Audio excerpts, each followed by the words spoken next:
Reza, 26, resepsionis hotel sederhana, dipaksa mengambil keputusan ekstrim saat ibunya terlilit utang ratusan juta rupiah. Dalam keputusasaan, ia menerima tawaran menikahi Bu Ratna, 72, pemilik hotel tempat ia bekerja, seorang janda kaya yang anggun, tenang, tapi menyimpan rahasia besar. Reza berniat berkorban demi ibunya, namun pernikahan ini justru membawanya ke pusaran masa lalu yang tak pernah ia bayangkan. Ternyata, semua ini bukan hanya tentang uang, tapi tentang kebenaran yang sudah lama dikubur.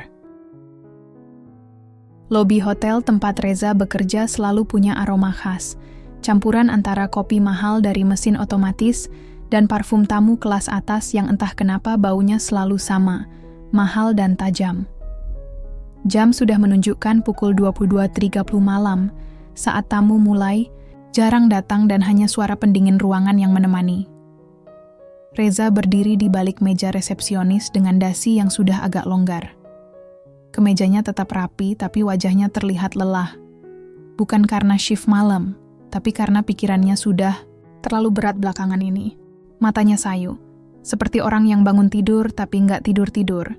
Ibunya sakit. Dan utang rumah sakit serta rentenir yang tiba-tiba datang membawa catatan panjang itu. Rasanya seperti bom waktu yang siap meledak kapan saja. Dia baru saja menutup laptop ketika suara langkah kaki terdengar dari arah lift. Seorang wanita berumur, berpakaian sederhana namun elegan, melangkah dengan tenang ke arahnya. "Masih kerja, Za?" Suara itu lembut tapi tegas, khas orang yang terbiasa memimpin. Bu Ratna, pemilik hotel ini. Usianya 72 tahun, tapi caranya berdiri, berjalan, dan berbicara masih seperti wanita 50-an. Anggun dan penuh misteri. "Iya, Bu," jawab Reza cepat, sambil merapikan posisi berdirinya. "Kamu nggak capek terus kerja malam terus?" Reza tersenyum, kecil. "Capek sih, Bu. Tapi kalau saya nggak kerja, siapa lagi yang bayar tagihan?" Bu Ratna menatapnya sejenak. Tatapan itu berbeda dari biasanya. Bukan tatapan bos ke karyawan.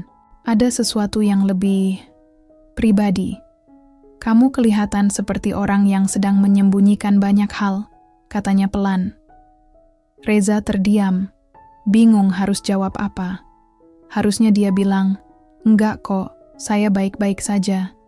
Tapi malam itu, dia terlalu lelah untuk berpura-pura. "Ibu saya sakit. Dan saya lagi pusing mikirin biaya rumah sakit dan utang-utang yang menumpuk," ucapnya akhirnya, tanpa filter. "Maaf, Bu, saya ngomong gini, tapi saya benar-benar mentok." Bu Ratna tidak langsung menjawab. Ia mengangguk pelan, lalu duduk di sofa lobi yang empuk. "Duduk sini, temani saya sebentar," pintanya. Reza ragu, tapi menurut. Lalu, seperti bukan dirinya, Bu Ratna berkata, "Kalau saya tawarkan jalan keluar, yang aneh dan gak masuk akal, kamu mau dengar?" Reza tertawa kecil, lelah. Bukan menjual organ tubuh, saya mau dengar apa aja, Bu." "Menikahilah saya," ucap Bu Ratna pelan, tapi jelas. Reza mengira dia salah dengar, tapi mata Bu Ratna tidak bercanda. "Bu, maksud Ibu?" "Menikah. Dengan saya. Syaratnya simpel. Kamu akan dapat sejumlah uang, cukup untuk membayar semua utang, bahkan lebih. Kamu tetap bisa kerja di sini. Tapi kamu harus jadi suami saya. Resmi. Hukum." Reza merasa seperti baru saja dilempar dari lantai 5. Otaknya blank. "Itu serius?" Bu Ratna mengangguk. "Saya tidak punya waktu untuk bermain-main." "Kenapa saya?" tanya Reza, akhirnya. "Kamu laki-laki baik. Saya sudah mengamati kamu selama 2 tahun ini. Kamu perhatian sama ibumu, kamu kerja keras, kamu nggak neko-neko. Saya butuh seseorang yang bisa saya percaya. Dan saya juga ingin punya teman di sisa hidup saya." Reza tertawa, gugup. "Tapi Bu, umur kita beda jauh. Ini gila." "Memang," jawab Bu Ratna santai. "Tapi hidup ini kadang butuh kegilaan kecil untuk bisa tetap berjalan." Reza tak menjawab. Dia hanya menatap ke lantai marmer yang dingin. Setelah beberapa menit yang terasa seperti seumur hidup, Bu Ratna berdiri. Pikirkan baik-baik, saya nggak akan paksa. Tapi tawaran ini nggak akan lama. Lalu wanita itu berjalan pergi, meninggalkan Reza yang masih terduduk, dengan kepala penuh tanda tanya dan hati yang tak tenang. Di luar, hujan mulai turun pelan. Reza menatap kaca jendela, melihat bayangannya sendiri yang buram karena air. Dalam hidupnya yang sederhana, dia pernah membayangkan banyak kemungkinan, tapi menikahi bosnya yang berusia hampir 3 kali lipat dari usianya, itu bahkan tidak masuk ke daftar mimpi buruk sekalipun. Namun malam itu, entah kenapa, tawaran itu tidak sepenuhnya ia tolak dalam hati, karena kadang hidup tidak memberi pilihan terbaik, hanya yang tersisa, 3 hari. Itu waktu yang Reza habiskan untuk berpikir, bergulat dengan logika dan perasaan yang nggak pernah akur sejak malam itu. Sejak tawaran paling absurd dalam hidupnya keluar dari mulut seorang wanita tua yang sebenarnya nggak pernah jahat padanya. Selama 3 hari itu juga, penagih utang terus datang ke rumah ibunya. Mereka nggak cuma menagih, tapi juga mengancam. Kalau enggak dibayar bulan ini, kita jual rumah ini. Atau kita ambil ginjal anakmu, Bu. Begitu kata salah satu dari mereka sambil tertawa kecil. Lucu, katanya. Tapi bagi Reza, itu sudah bukan lucu lagi. Di lobi hotel, Reza kembali duduk di bangku biasa. Tapi malam itu dia tidak sedang bertugas. Ia datang bukan sebagai karyawan, tapi sebagai seorang pria yang sudah kehabisan pilihan. Bu Ratna sudah menunggunya di ruang pribadi di belakang restoran hotel.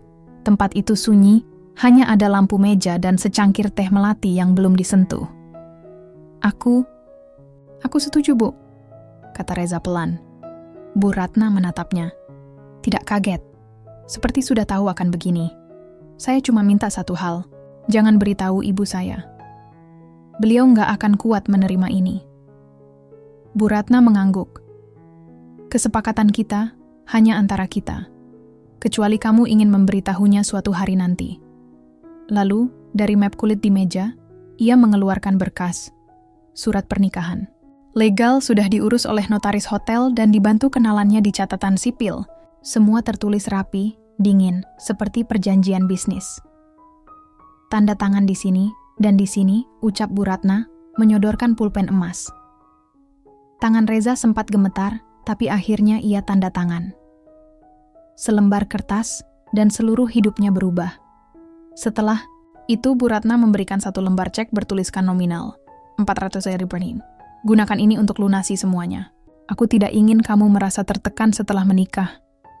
Aku ingin kamu bebas, walaupun status kita akan berubah. Reza menerima cek itu seperti menerima jantung sendiri yang nyaris berhenti berdetak. Terima kasih, Bu. Saya nggak tahu harus ngomong apa. Sekarang kamu sudah bukan karyawan saya. Kamu suami saya, Reza, kata Bu Ratna sambil tersenyum lembut. Dan entah kenapa, senyuman itu bukan senyum kemenangan, tapi seperti senyum seseorang yang sudah lama menanti sesuatu atau seseorang. Pernikahan mereka terjadi 2 hari kemudian, tanpa pesta, tanpa pelaminan, hanya sebuah meja kantor di KUA yang sunyi dan 2 saksi dari pihak notaris. Reza mengenakan kemeja putih, celana hitam, dan sepatu pinjaman dari satpam hotel. Sementara Bu Ratna tampil sederhana dengan kebaya abu-abu dan selendang batik. Tidak ada cincin emas, tidak ada peluk cium, hanya selembar buku nikah dan tatapan kosong dari 2 orang yang belum tahu akan jadi apa hubungan mereka nanti. Setelah itu, Reza tidak langsung pulang ke rumah Bu Ratna. Mereka sepakat untuk menjalani masa transisi. Reza masih tinggal di kosnya dan baru akan pindah setelah semua utang ibunya beres. Uang dari Bu Ratna dia gunakan persis seperti janjinya. Melunasi utang rumah sakit, menyelesaikan tunggakan kartu kredit ibunya, bahkan menyuap rentenir agar tidak lagi datang. Ibunya, Bu Marni, tentu saja bingung. "Za, ini uang dari mana?" Reza tersenyum seolah semua baik-baik saja. "Dapat bonus kerja, Bu, sama ada yang bantu." Bu Marni tidak percaya penuh, tapi terlalu bahagia karena bisa sembuh dan rumahnya aman. Ia tidak lagi tanya-tanya. Dan Reza hanya bisa menahan sesak saat memandangi wajah ibunya yang polos dan penuh harap. Wajah yang ia lindungi dengan kebohongan. 2 minggu kemudian, Reza resmi pindah ke rumah Bu Ratna. Rumah itu seperti istana kecil, dengan taman yang dirawat tukang setiap pagi, lantai marmer yang licin seperti kaca, dan lukisan-lukisan mahal yang menggantung di setiap sudut dinding. Namun rumah itu juga sunyi, sangat sunyi, tidak ada suara tawa, tidak ada obrolan hangat. Hanya bunyi jam antik dan langkah kaki, pelan Bu Ratna di lantai 2. Kamar mereka terpisah. Bu Ratna memintanya begitu. Kita akan jalani ini dengan cara yang nyaman buat kita berdua. Aku tidak butuh sentuhan. Aku hanya butuh kehadiran. Reza, entah kenapa, lega mendengarnya. Dan begitulah hari-hari awal mereka sebagai pasangan. Mereka sarapan bersama tanpa bicara banyak. Kadang nonton berita di ruang tengah, atau duduk berdua di taman belakang sambil menyeruput teh. Semua tenang, tapi juga ganjil. Seperti hidup di antara mimpi dan kenyataan. Sampai suatu malam, Reza mendengar pintu kamar Bu Ratna terbuka. Langkahnya ringan, tapi terdengar jelas melewati lorong. Dan dari celah pintu kamarnya yang terbuka sedikit, Reza melihat Bu Ratna berdiri diam di depan sebuah lukisan tua. Lama. Sangat lama. Lalu perempuan itu berkata pelan, seolah pada lukisan itu. Aku sudah menepati janjiku, Mas. Dan malam itu, untuk pertama kalinya, Reza sadar bahwa pernikahan ini bukan sekadar soal uang. Ada cerita lain. Sesuatu yang jauh lebih dalam, sesuatu yang belum ia mengerti. Pagi-pagi di rumah Bu Ratna selalu sunyi. Tak ada ayam berkokok atau suara ibu-ibu tetangga ngerumpi. Yang ada hanya dentingan sendok perak di atas piring porselen dan suara teko listrik yang menguap pelan. Reza duduk di meja makan dengan secangkir, kopi hitam yang diseduh sendiri. Ia belum terbiasa dilayani oleh pembantu. Masih canggung, rasanya seperti orang numpang di rumah mewah. Pahit, ya? Suara Bu Ratna terdengar dari arah dapur. Dia sudah rapi, seperti biasa. Rambutnya disanggul, pakai kebaya semi-formal warna krem. Elegan. Tapi tetap, tua Reza mengangguk sambil tersenyum kecil. Iya Bu, tapi enak. Saya suka kopi yang jujur. Bu Ratna tersenyum tipis, lalu duduk di seberangnya. Kopi yang jujur. Menarik juga. Tapi kamu belum tentu suka orang yang jujur. Reza tertawa pelan, tapi dalam hati, ia agak terusik. Perkataan Bu Ratna seperti punya lapisan makna. Maksud ibu? Nggak semua kejujuran itu menyenangkan, Reza. Kadang, menyakitkan. Dan kalau sudah tahu, kamu nggak bisa balik lagi. Reza menatap wanita itu, ingin bertanya lebih jauh, tapi urung. Wajah Bu Ratna berubah sedikit. Ada bayangan masa lalu di matanya. Entah luka, entah penyesalan. Lalu, ia mengganti topik. Besok, kita akan makan malam di rumah temanku, Bu Linda. Dia tahu kita sudah menikah dan penasaran ingin bertemu. Reza mengangguk pelan. Saya harus pakai apa? Bu Ratna menatapnya sejenak. Kamu punya jas? Reza menggeleng. Bu Ratna tersenyum. Nanti sore kita ke butik, aku belikan. Saya bisa bayar sendiri, Bu. Sekarang kamu suami saya, jadi biar saya yang tanggung. Bukan cuma soal uang, kamu juga harus terlihat pantas berdiri di samping saya. Reza hanya bisa mengangguk. Hatinya seperti diaduk perlahan. Antara malu, bingung, dan sedih. Sore harinya, mereka pergi ke butik, langganan Bu Ratna di kawasan elit. Reza merasa seperti boneka hidup saat penjaga toko mencatat ukuran dadanya, pundaknya, bahkan betisnya. Coba jas ini, Mas, kata seorang wanita muda yang membantu mereka. Reza masuk ruang ganti, dan ketika keluar, dia menatap pantulan dirinya. Sendiri di cermin, dia tampak seperti pria mapan. Gagah, dewasa, dan palsu. Bu Ratna tersenyum kecil melihatnya. cocok. Kamu seperti orang baru. Memang saya merasa jadi orang lain sekarang. Perkataan itu membuat Bu Ratna terdiam sejenak. Lalu ia membalikkan badan dan berkata, kamu bukan orang lain. Kamu hanya sedang dipaksa menjadi versi lain dari dirimu. Reza tidak tahu harus merasa terhibur atau malah semakin terjebak. Malam harinya, Reza tak bisa tidur. Ia duduk di balkon kamarnya, menatap langit kota yang nyaris tak berbintang. Pikiran tentang semua yang terjadi, pernikahan diam-diam, utang yang tiba-tiba lunas, dan kehidupan baru yang terasa terlalu mewah untuk seorang seperti dia, membuat kepalanya penuh. Lalu, seperti malam sebelumnya, ia mendengar langkah kaki Bu Ratna.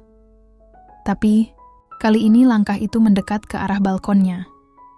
Bu Ratna muncul di ambang pintu dengan shawl tipis di bahunya. Boleh duduk di sini? Tanyanya. Reza mengangguk. Mereka duduk berdua dalam diam. Angin malam menyentuh pelan wajah mereka. Aku dulu sering duduk di sini sama suamiku, kata Bu Ratna tiba-tiba. Waktu dia masih hidup. Reza menoleh. Maaf, saya nggak pernah dengar soal beliau. Karena aku jarang cerita. Dia sudah meninggal 20 tahun lalu. Namanya Haris. Reza memperhatikan nada bicara Bu Ratna. Suaranya hangat, tapi ada nada getir. Seperti luka lama yang tak pernah benar-benar sembuh.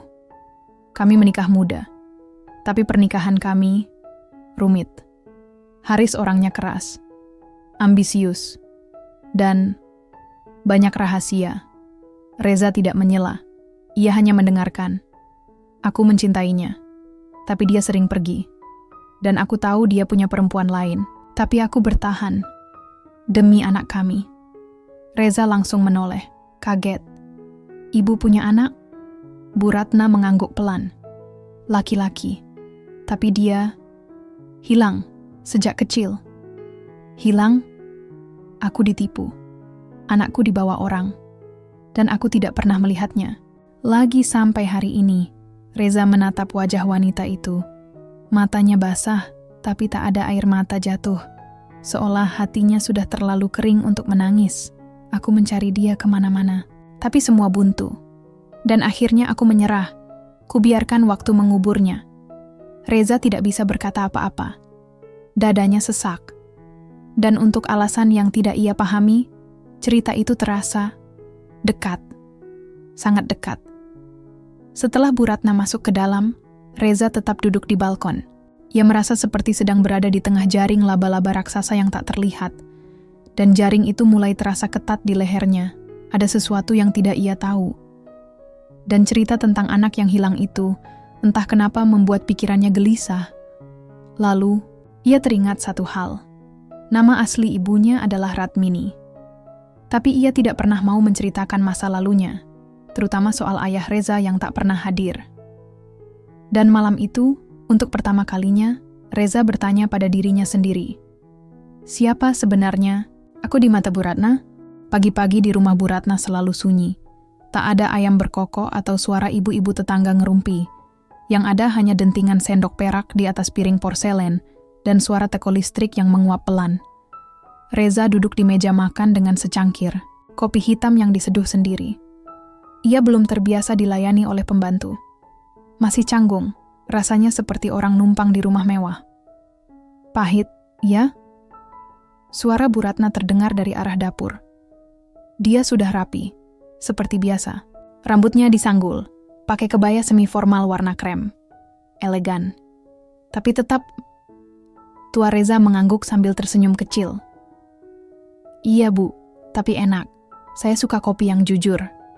Bu Ratna tersenyum tipis, lalu duduk di seberangnya.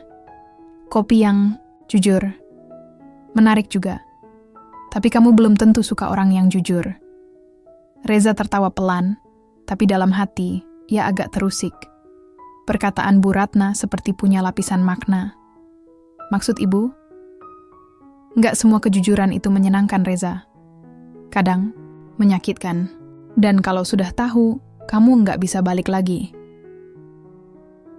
Reza menatap wanita itu, ingin bertanya lebih jauh, tapi urung. Wajah Bu Ratna berubah sedikit, Ada bayangan masa lalu di matanya. Entah luka, entah penyesalan. Lalu, ia mengganti topik. Besok, kita akan makan malam di rumah temanku, Bu Linda. Dia tahu kita sudah menikah dan penasaran ingin bertemu. Reza mengangguk pelan. Saya harus pakai apa? Bu Ratna menatapnya sejenak. Kamu punya jas? Reza menggeleng. Bu Ratna tersenyum. Nanti sore kita ke butik, aku belikan. Saya bisa bayar sendiri, Bu. Sekarang kamu suami saya, jadi biar saya yang tanggung. Bukan cuma soal uang, kamu juga harus terlihat pantas berdiri di samping saya. Reza hanya bisa mengangguk. Hatinya seperti diaduk perlahan. Antara malu, bingung, dan sedih.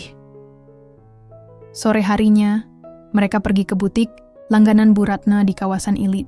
Reza merasa seperti boneka hidup saat penjaga toko mencatat ukuran dadanya, pundaknya, bahkan betisnya. Coba jas ini, Mas, kata seorang wanita muda yang membantu mereka. Reza masuk ruang ganti, dan ketika keluar, dia menatap pantulan dirinya. Sendiri di cermin, dia tampak seperti pria mapan. Gagah, dewasa, dan palsu. Bu Ratna tersenyum kecil melihatnya. Cocok, kamu seperti orang baru. Memang saya merasa jadi orang lain sekarang. Perkataan itu membuat Bu Ratna terdiam sejenak. Lalu ia membalikkan badan dan berkata, kamu bukan orang lain. Kamu hanya sedang dipaksa menjadi versi lain dari dirimu. Reza tidak tahu harus merasa terhibur atau malah semakin terjebak. Malam harinya, Reza tak bisa tidur.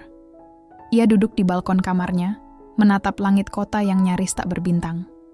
Pikiran tentang semua yang terjadi, pernikahan diam-diam, utang yang tiba-tiba lunas, dan kehidupan baru yang terasa terlalu mewah untuk seorang seperti dia, membuat kepalanya penuh. Lalu, seperti malam sebelumnya, ia mendengar langkah kaki Bu Ratna. Tapi, kali ini langkah itu mendekat ke arah balkonnya. Bu Ratna muncul di ambang pintu dengan shawl tipis di bahunya. Boleh duduk di sini? Tanyanya. Reza mengangguk. Mereka duduk berdua dalam diam. Angin malam menyentuh pelan wajah mereka. Aku dulu sering duduk di sini sama suamiku, kata Bu Ratna tiba-tiba. Waktu dia masih hidup. Reza menoleh. Maaf, saya nggak pernah dengar soal beliau. Karena aku jarang cerita. Dia sudah meninggal 20 tahun lalu. Namanya Haris. Reza memperhatikan nada bicara Bu Ratna. Suaranya hangat, tapi ada nada getir. Seperti luka lama yang tak pernah benar-benar sembuh. Kami menikah muda, tapi pernikahan kami rumit. Haris orangnya keras, ambisius, dan banyak rahasia. Reza tidak menyela. Ia hanya mendengarkan. Aku mencintainya, tapi dia sering pergi. Dan aku tahu dia punya perempuan lain, tapi aku bertahan. Demi anak kami. Reza langsung menoleh, kaget. Ibu punya anak? Bu Ratna mengangguk pelan. Laki-laki. Tapi dia hilang sejak kecil. Hilang? Aku ditipu. Anakku dibawa orang. Dan aku tidak pernah melihatnya. Lagi sampai hari ini. Reza menatap wajah wanita itu. Matanya basah, tapi tak ada air mata jatuh. Seolah hatinya sudah terlalu kering untuk menangis. Aku mencari dia kemana-mana, tapi semua buntu. Dan akhirnya aku menyerah. Kubiarkan waktu menguburnya. Reza tidak bisa berkata apa-apa. Dadanya sesak. Dan untuk alasan yang tidak ia pahami, cerita itu terasa dekat. Sangat dekat. Setelah Bu Ratna masuk ke dalam, Reza tetap duduk di balkon. Ia merasa seperti sedang berada di tengah jaring laba-laba raksasa yang tak terlihat. Dan jaring itu mulai terasa ketat di lehernya. Ada sesuatu yang tidak ia tahu. Dan cerita tentang anak yang hilang itu, entah kenapa membuat pikirannya gelisah. Lalu, ia teringat satu hal. Nama asli ibunya adalah Ratmini. Tapi ia tidak pernah mau menceritakan masa lalunya. Terutama soal ayah Reza yang tak pernah hadir. Dan malam itu, untuk pertama kalinya, Reza bertanya pada dirinya sendiri. Siapa sebenarnya aku di mata Bu Ratna? 2 hari, Reza menghilang 2 hari dari rumah Bu Ratna. Tidak kembali, tidak mengangkat telepon, tidak membalas pesan.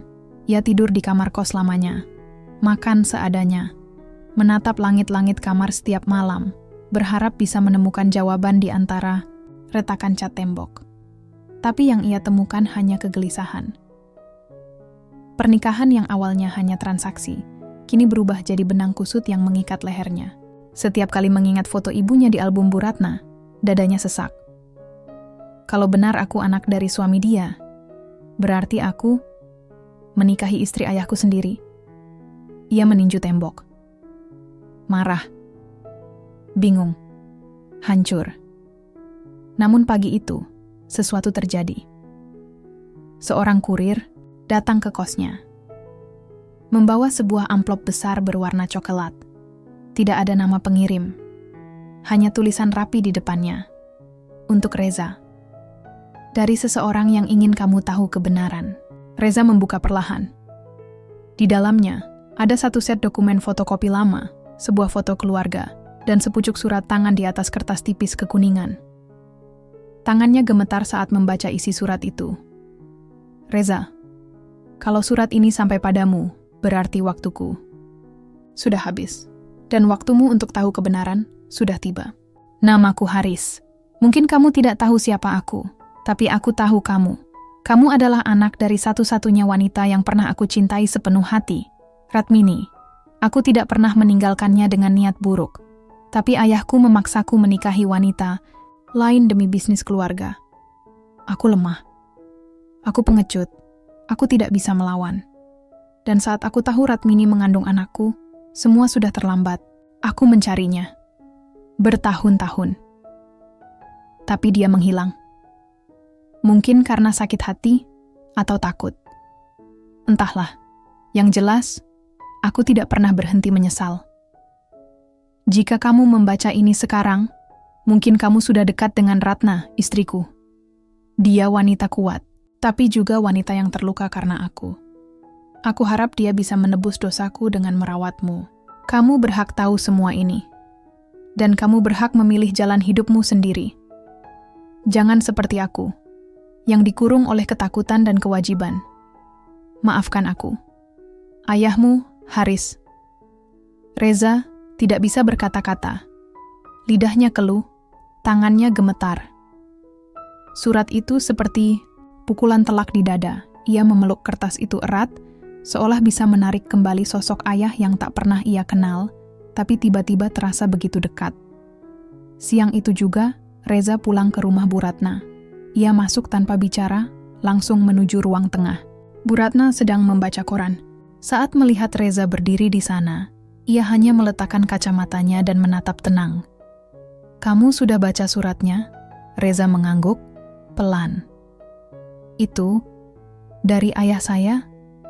Bu Ratna mengangguk. Sebelum dia meninggal, dia titipkan itu padaku. Tapi, aku tidak berani memberikannya. Aku takut. Kamu pergi. Reza menarik napas panjang. Jadi, semuanya benar? Saya anaknya Haris? Aku tidak pernah tes DNA-mu, Reza. Tapi semuanya mengarah ke sana. Ibumu tak pernah bicara padaku, tapi aku tahu dari sorot matanya. Dia tahu aku, dan dia benci aku. Reza duduk. Punggungnya bersandar. Lelah. Jadi saya anak tiri ibu? Kalau kamu mau menyebutnya begitu. Ya, tapi bagiku, kamu lebih dari itu. Reza menoleh cepat. Maksud ibu? Bu Ratna terdiam. Wajahnya tenang, tapi matanya berkabut. Aku mencintaimu, Reza. Degun ucapan itu seperti ledakan sunyi di ruang tamu. Apa? Maksud ibu, saya ini mungkin anak dari suami ibu. Aku tahu. Suaranya pecah. Tapi perasaanku bukan karena kamu anaknya Haris. Bukan karena aku ingin menebus dosa masa lalu. Aku mencintaimu karena kamu membawa cahaya ke hidupku yang gelap. Reza berdiri. Ibu sadar ini gila? Aku tahu, seru Bu Ratna, bangkit dengan mata berair. Aku tahu ini salah. Tapi kamu datang di saat aku hampir menyerah pada hidup. Kamu menghormati aku, menyentuh hatiku, dan membuatku merasa hidup. Reza melangkah mundur. Napasnya berat. Ini nggak bisa, Bu. Kita nggak bisa terus kayak gini. Saya menikah dengan ibu demi utang, demi ibu saya. Dan sekarang, saya tahu, saya mungkin anak dari suami ibu. Saya nggak sanggup. Bu Ratna menangis, bukan tangis perempuan lemah, tapi tangis seseorang yang kehilangan sesuatu yang bahkan belum sempat ia miliki dengan utuh. Aku mengerti, kalau kamu ingin pergi, pergilah. Tapi jangan benci aku, Reza. Jangan benci aku, karena akhirnya aku juga manusia. Malam itu, Reza pergi ke rumah ibunya. Ia duduk di ruang tamu, menatap wanita paruhbaya itu yang sedang menyiapkan teh. Ibu, aku mau tanya satu hal. Jawab jujur. Ratmini menoleh. Apa? Apa aku anak dari Haris? Tangan ibunya langsung terhenti. 1 detik, 2 detik. Lalu, ia duduk pelan, menunduk, dan berkata lirih, "Ya, kamu anaknya Haris." Reza menutup mata. Semua benar, semua nyata. Dan hidupnya, sekali lagi, takkan pernah sama. Reza berjalan sendirian di bawah gerimis malam. Langkahnya berat, seolah bumi mencoba menahannya untuk tidak pulang. Tapi kemana lagi ia harus pergi? Kepalanya penuh, hatinya sesak. Ia baru saja mendengar pengakuan dari ibunya sendiri, bahwa ia memang anak dari Haris, suami Bu Ratna. Artinya, pernikahannya dengan Bu Ratna adalah sebuah ironi. Perjanjian diam-diam yang ternyata menabrak batas moral, logika, dan rasa. Sementara di sisi lain, hatinya pun tak bisa berdusta. Ia jatuh hati pada wanita itu. Bukan hanya karena harta, bukan hanya karena kebaikan, tapi karena Bu Ratna membuatnya merasa dilihat, dihargai, dicintai. Namun kini, semuanya runtuh. Bu Ratna duduk sendirian di kursi rotan dekat jendela. Matanya menerawang menatap hujan. Sejak Reza pergi kemarin malam, rumah itu sunyi, sepi, dingin. Ia memegang foto lama Haris, suaminya yang telah tiada, dan berkata pelan, "Kenapa kamu pergi duluan? Lihat Haris, anakmu ada di sini. Dia baik, tampan, lembut, tapi dia juga penuh luka seperti kamu." Air matanya jatuh perlahan. Aku mencintainya, tapi aku juga membenciku sendiri karena itu. Ketika pintu depan rumah terbuka, Bu Ratna bergegas berdiri. Reza masuk dengan wajah lelah, rambut basah, dan mata merah. Tak ada salam, tak ada senyum, hanya diam, dan tatapan penuh luka. "Aku baru dari rumah ibu," katanya singkat. Semua yang ibu bilang, benar. Bu Ratna hanya menunduk. "Aku anak Haris." Sunyi. Hanya suara tetesan hujan dari luar yang terdengar. Reza melangkah pelan ke arah ruang tamu, lalu duduk. Tidak menatap Bu Ratna. "Selama ini, aku pikir pernikahan ini cuma formalitas. Tapi kamu bikin semua jadi rumit, Bu. Aku tahu. Kamu bukan sekadar janda kaya bagiku. Kamu wanita pertama yang membuatku berpikir bahwa aku pantas dicintai." Bu Ratna duduk pelan di seberangnya, menatapnya dengan mata sembab. "Tapi kita salah," lanjut Reza. "Kita nggak seharusnya begini." "Apa kamu benci aku sekarang?" Suara Bu Ratna nyaris tak terdengar. Reza diam. Lama. "Aku benci keadaan ini, tapi aku nggak bisa benci ibu." Kalimat itu seperti menyalakan nyala kecil di hati Bu Ratna. Ia berdiri, berjalan ke arah Reza, lalu berlutut di depannya. "Kalau kamu mau pergi, aku nggak akan tahan kamu, Reza. Aku akan lunasi semua utang keluargamu. Aku akan bereskan semuanya. Kamu bebas." Reza menatapnya dengan mata yang berkaca-kaca. "Kenapa kamu begitu baik?" "Karena aku ingin kamu bahagia, bahkan kalau itu artinya tanpaku." Seketika, Reza menangis. Tangis seorang lelaki yang terlalu lama menahan beban. Tangis yang pecah bukan karena lemah, tapi karena ia sudah terlalu kuat untuk waktu yang terlalu lama. Dan di detik itu, ia sadar. Mencintai Bu Ratna adalah dosa yang manis. Tapi melepaskannya adalah siksa yang tak kalah pahit. Keesokan harinya, Reza membuat keputusan. Ia pamit dari pekerjaan di hotel. Ia juga meminta waktu kepada Bu Ratna untuk berpikir dan menjauh sejenak. Ibu tetap orang penting dalam hidup saya. Tapi saya butuh tahu siapa saya sebenarnya. Tanpa hotel ini, tanpa pernikahan pura-pura, tanpa beban masa lalu. Bu Ratna mengangguk. Kamu boleh pergi, tapi jangan lupakan aku. Aku nggak akan bisa, jawab Reza sambil tersenyum.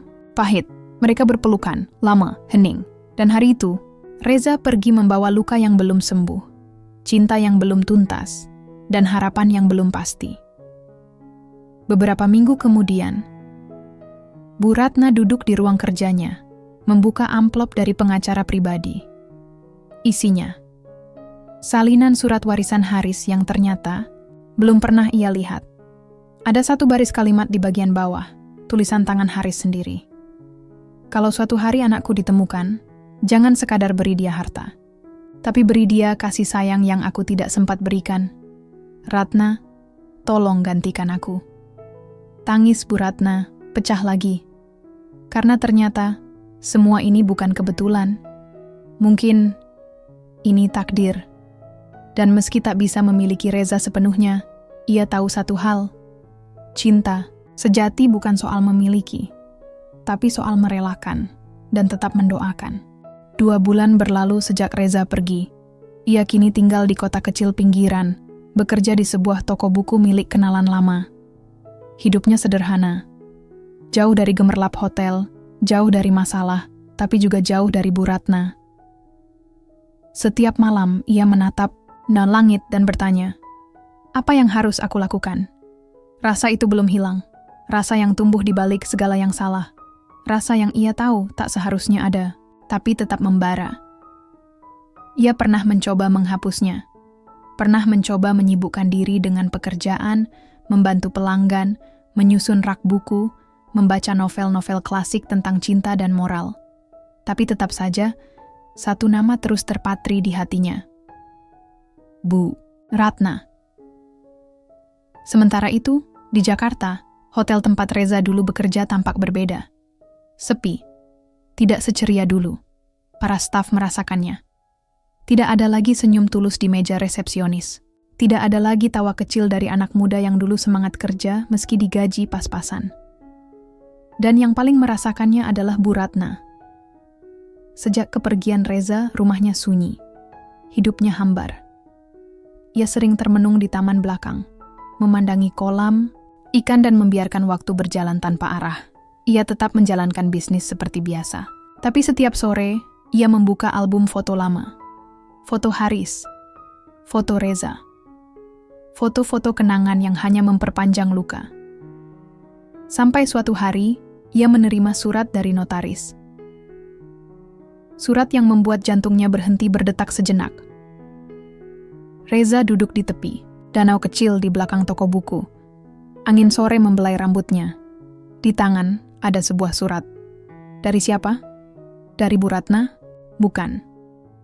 Dari pengacara keluarga Haris, isinya pemberitahuan bahwa Reza telah ditetapkan sebagai ahli waris sah dari mendiang Haris.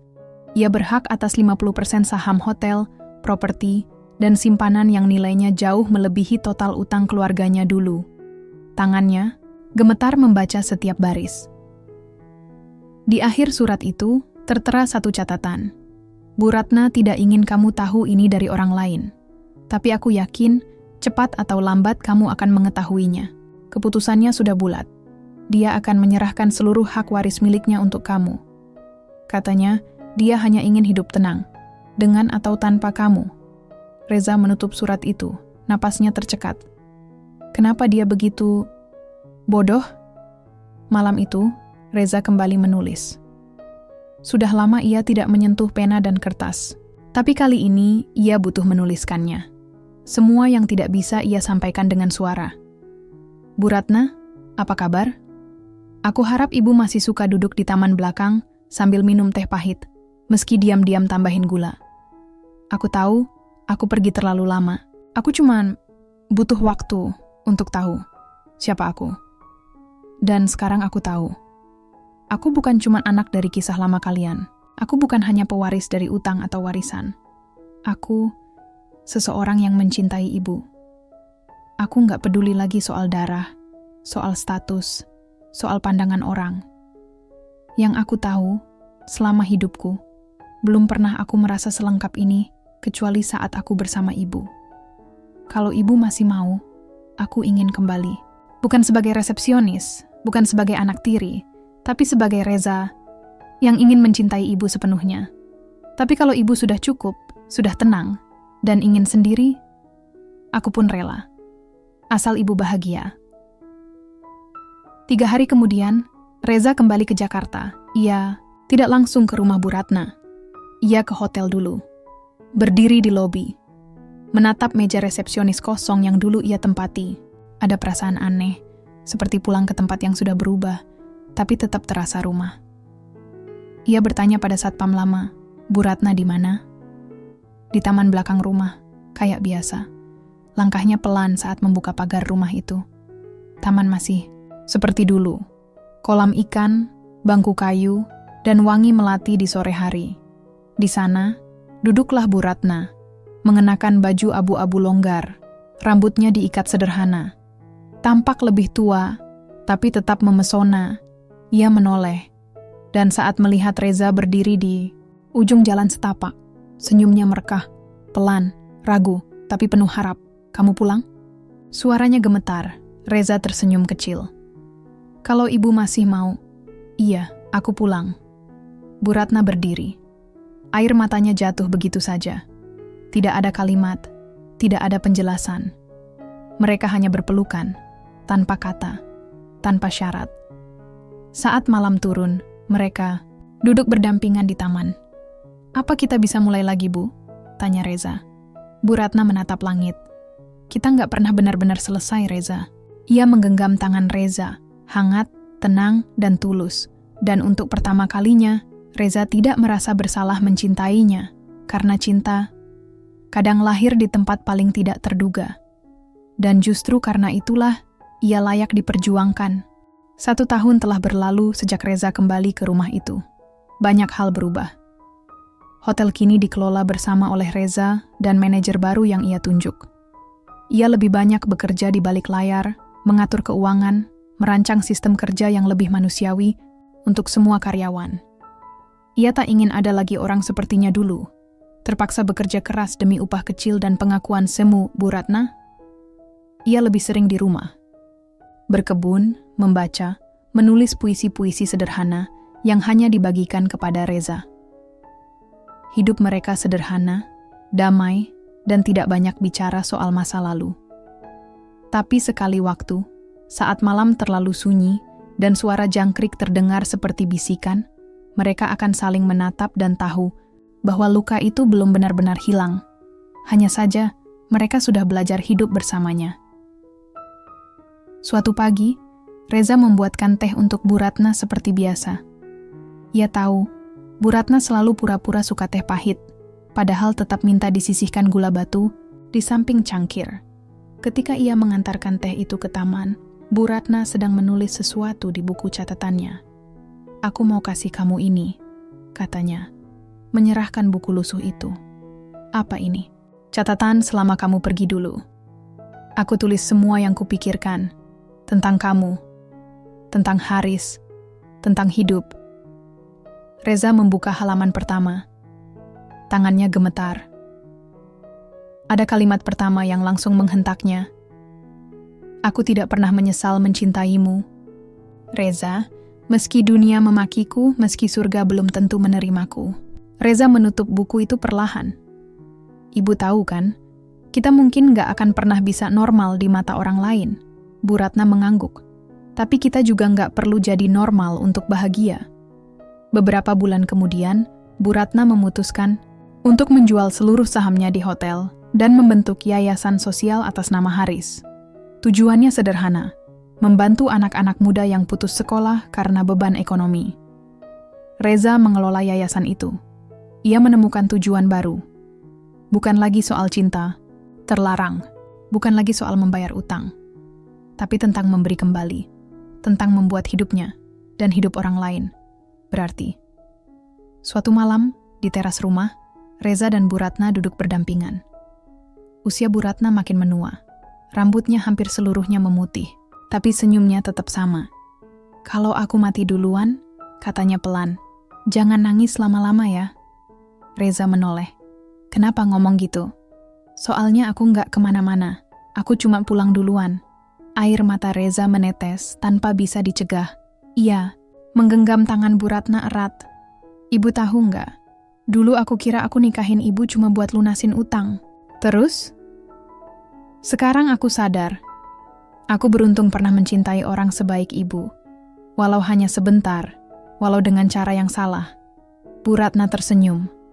"Cinta nggak pernah salah. Yang salah cuma waktunya." Beberapa tahun kemudian, Reza berdiri di samping makam sederhana bertuliskan Ratna Sari 1953-202X. Cinta adalah keberanian untuk tetap tinggal meski dunia menyuruh pergi. Ia meletakkan bunga Kamboja putih, bunga kesukaan Bu Ratna. Hatinya tenang, karena meskipun raganya telah tiada, cinta Bu Ratna hidup di setiap anak yang dibantu yayasan mereka. Hidup di setiap senyum Reza saat ia menatap langit sore. Hidup dalam setiap secangkir teh pahit yang tetap ia sajikan setiap pagi untuk mengenangnya. Dan janji itu tetap ada. Janji yang tak pernah padam. Bahwa cinta sejati tak harus memiliki, tapi harus dihormati, dikenang, dan dihidupi.